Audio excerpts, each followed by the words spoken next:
सुप्रभात बच्चों। आज कक्षा 4 की हिंदी फर्स्ट का पाठ 10वां खेल भी स्वास्थ्य भी। खेल भी अर्थात अपन स्कूल में आते हैं तो खेल भी खेलते हैं, तो खेल से क्या क्या फायदे रहते हैं, यानी कि अपन खेल खेलते हैं तो उससे शरीर रहता है, हृष्ट पुष्ट रहता है, अपना मानसिक विकास भी होता है और शारीरिक विकास दोनों होते हैं। अगर अपन खेल नहीं खेलेंगे या एक जगह बैठे रहे कि कुछ भी ऐसा थकान वाला कार्य, थकान वाला कार्य यानी कि शारीरिक रूप से कोई कार्य नहीं करते हैं तो अपने जो शरीर के जो अंग हैं वो भी शिथिल पड़ जाते हैं, यानी कि वो मूव करना यानी कि चलना बंद हो जाते हैं, थोड़े इतना एक्टिव नहीं हो पाते हैं, सक्रिय नहीं हो पाते हैं। तो खेल अपने स्वास्थ्य के लिए भी लाभदायक रहता है कि खेल खेलने से एक तो खेल से सामाजिक भावना भी पैदा होती है, बच्चे सब इकट्ठा होते हैं, छोटे छोटे बच्चे अपने आपस में प्रेम से रहेंगे, खेलते हैं तो मिलजुल कर खेलते हैं, उसमें आपसी प्रेम भी बढ़ेगा बातचीत से, और फिर उससे खेल से अपना मानसिक विकास भी होगा कि जैसे है ना कोई खेल खेला तो नहीं हम जीतने की इच्छा या कुछ ऐसा हो जिससे दिमाग है वो भी अपना सक्रिय रहेगा इससे, और शरीर तो जितना अपन अपनी ऊर्जा है वो खेल खेलने में या पसीना बहेंगे तो अपना शरीर वो भी स्वस्थ रहता है इससे। तो खेल और स्वास्थ्य एक दूसरे के पूरक माने जाते हैं। किस प्रकार अपने विचार व्यक्त कीजिए। तो मैंने बताया कि खेल और स्वास्थ्य कैसे एक दूसरे के पूरक है, यानी कि खेल खेलते हैं तो अपना शारीरिक और मानसिक विकास होता है, यानी कि शारीरिक रूप से भी हष्टपुष्ट रहते हैं और दिमाग से भी अपन तेज होते हैं, यानी कि हमारा दिमाग भी तेज होता है इससे। इसके साथ समूह में खेले जाने वाले खेल कौन कौन से समूह में, यानी कि एक नहीं बहुत सारे लोग यानी कि बच्चे मिलकर जो खेल खेलते हैं तो कौन से खेल खिलाते हैं तो उन खेलों के नाम लिखने हैं, जैसे कबड्डी है, खो खो है, क्रिकेट है, जिसमें टीम बना के अपन खेलते हैं वो सामूहिक खेल कहलाते हैं, तो उनके बारे में आपको लिखना है। अब खेल भी स्वास्थ्य भी। केशव और राघव दोनों भाई थे, वे एक ही कक्षा में पढ़ते थे, दोनों स्कूल की हॉकी टीम में एक साथ खेलते थे। हॉकी उन दोनों का ही लोकप्रिय खेल था। आज जब दोनों विद्यालय से लौटे तो केशव बहुत खुश था, उसका चयन अंतर्राज्यीय हॉकी प्रतियोगिता के लिए जाने वाली टीम में हो गया था।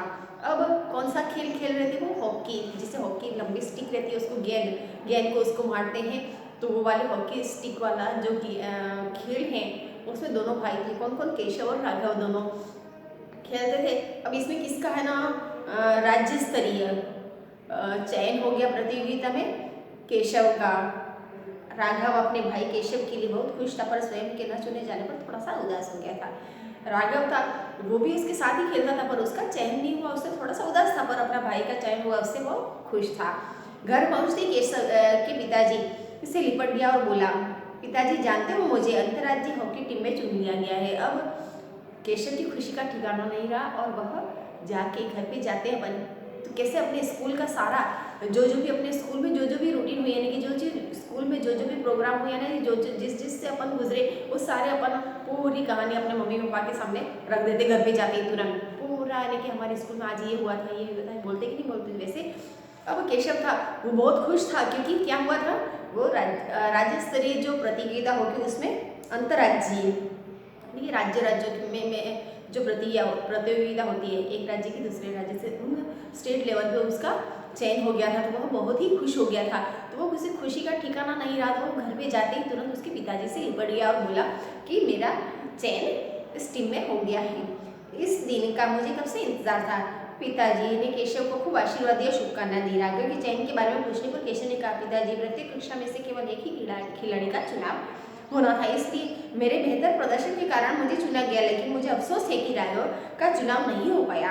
अब राघव के बारे में पिताजी ने पूछा तो क्या कहा कि प्रत्येक कक्षा से एक ही खिलाड़ी का चयन हुआ है और चुनना था तो मेरे बेहतर प्रदर्शन के कारण मेरे को चुन लिया गया, पर राघव का नहीं हुआ, उसका मुझे बहुत ही अफसोस है, यानी कि बहुत दुख है। यह सुनकर पिताजी राघव के पास गए और उसका हौसला बढ़ाते हुए बोले, कोई बात नहीं राघव, इस बार ना सही अगली बार सही तुम अपना अभ्यास जारी रखो, मुझे पूरी उम्मीद है तुम्हें सफलता अवश्य मिलेगी। अब राघव जो उदास हो गया था उसका भी उत्साह बढ़ाने के लिए उसके पिताजी ने कहा कि कोई बात नहीं, इस साल नहीं तो अगली बार आपका हो जाएगा, तो आप अभ्यास यानी कि प्रैक्टिस बार बार करते रहना, उसमें निराश मत होना। प्रतियोगिता 15 दिन बाद होने वाली थी। केशव बेसब्री से उस दिन का इंतजार कर रहा था। वह दिन रात उसकी तैयारी में लगा रहता। सुबह स्कूल की कक्षाओं के बाद हॉकी का अभ्यास करता। राघव भी केशव के साथ साथ अभ्यास करता। केशव को दिन रात केवल जीत की ही धुन सवार थी। जीत पाने की इस धुन में वह खाने पीने का बिल्कुल भी ध्यान नहीं रखता था।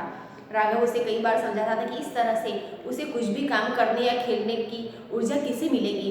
अर्थात तो उसको यानी कि दिमाग में ये चल गया था कि अब मेरा वहाँ पे चयन हो रहा था, मैं किस तरह से अच्छा परफॉर्मेंस करूँ, यानी कि किस तरह से मैं अपना प्रदर्शन अच्छा से अच्छा करूँ। इस कारण से वह स्कूल से आता और तुरंत ही वह प्रैक्टिस में लग जाता। उसे खाने पीने का भी ध्यान नहीं रहता।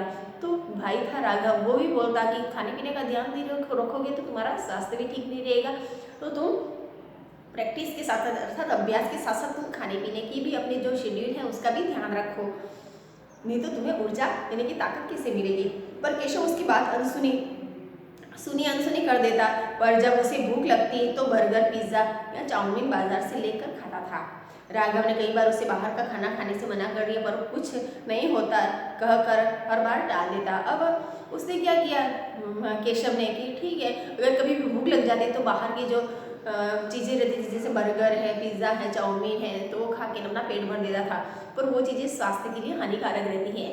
आपको भी साइंस वाले टीचर रहते हैं या जो भी टीचर रहते हैं तो वो बताते हैं कि किस तरह की चीज़ें अपने को खानी चाहिए और किस तरह की फास्ट फूड रहते वो अपने शरीर को यानी कि हानि पहुँचाते हैं। तो ऐसी चीज़ें हमको नहीं खानी चाहिए। बाजार मार्केट की जो चीज़ें हैं जिसमें फास्ट फूड जिसमें मैदा रहता है तो वो अपने शरीर के लिए हानिकारक रहता है, तो ऐसी चीज़ें हमको नहीं खानी चाहिए। तो राघव भी उसको कहता पर तो भी कुछ नहीं होता, यूँ करके वो हर बात को टाल देता था।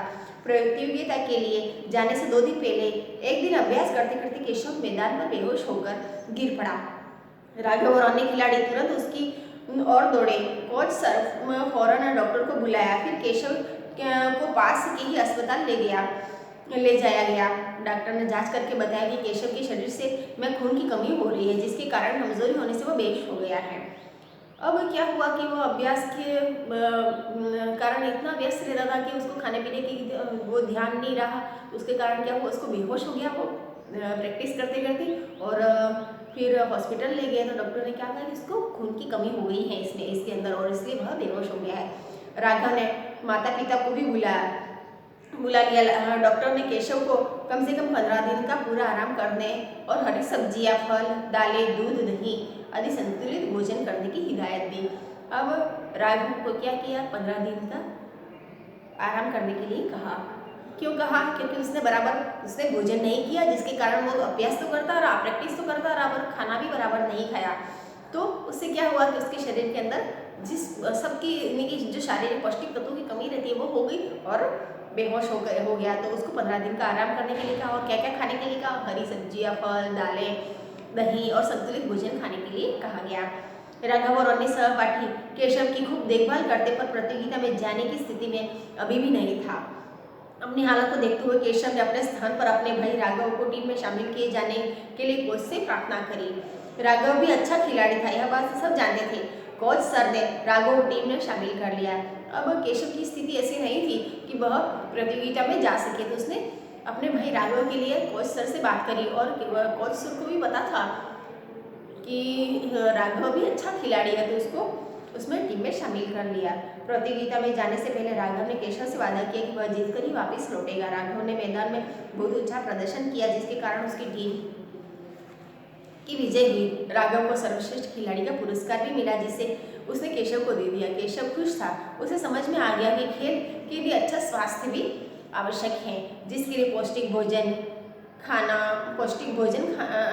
नियमित व्यायाम करना जरूरी है। राघव ने वादा किया कि वह आगे से अपने स्वास्थ्य का पूरा ध्यान रखेगा और दोनों भाई खुश थे। राघव ने केशव को गले से लगा दिया। अब देखते कि तुम भी अगर खेलते हो तो मम्मी ये चिंता करती है कि बच्चों ने खाना नहीं खाया है और खेलेंगे तो बीमार पड़ जाएंगे।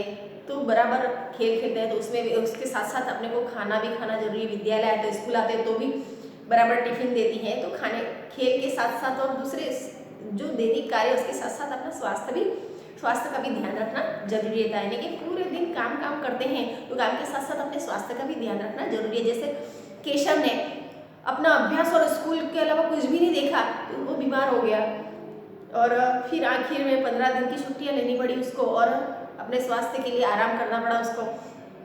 तो क्या है, खेल के साथ साथ अपने स्वास्थ्य का भी ध्यान रखना जरूरी है। तो आप भी ये सीख लेना कि अपने जो काम है कि खाने को या जो संतुलित भोजन है वो अपने को लेना। जैसे सुबह में कोई बच्चे रहते हैं वो दूध नहीं पीते हैं और खाना में भी सब्जियां वगैरह नहीं खाते हैं, तो ये सब सब्जियां वो सब खाओगे तो ही अपने को अपना शरीर है स्वस्थ रहता है। पौष्टिक आहार जब तक अपने शरीर को नहीं मिलता तो अपना शरीर स्वस्थ नहीं रहेगा। शरीर स्वस्थ नहीं रहेगा तो क्या होंगे, वो बीमार हो जाएंगे।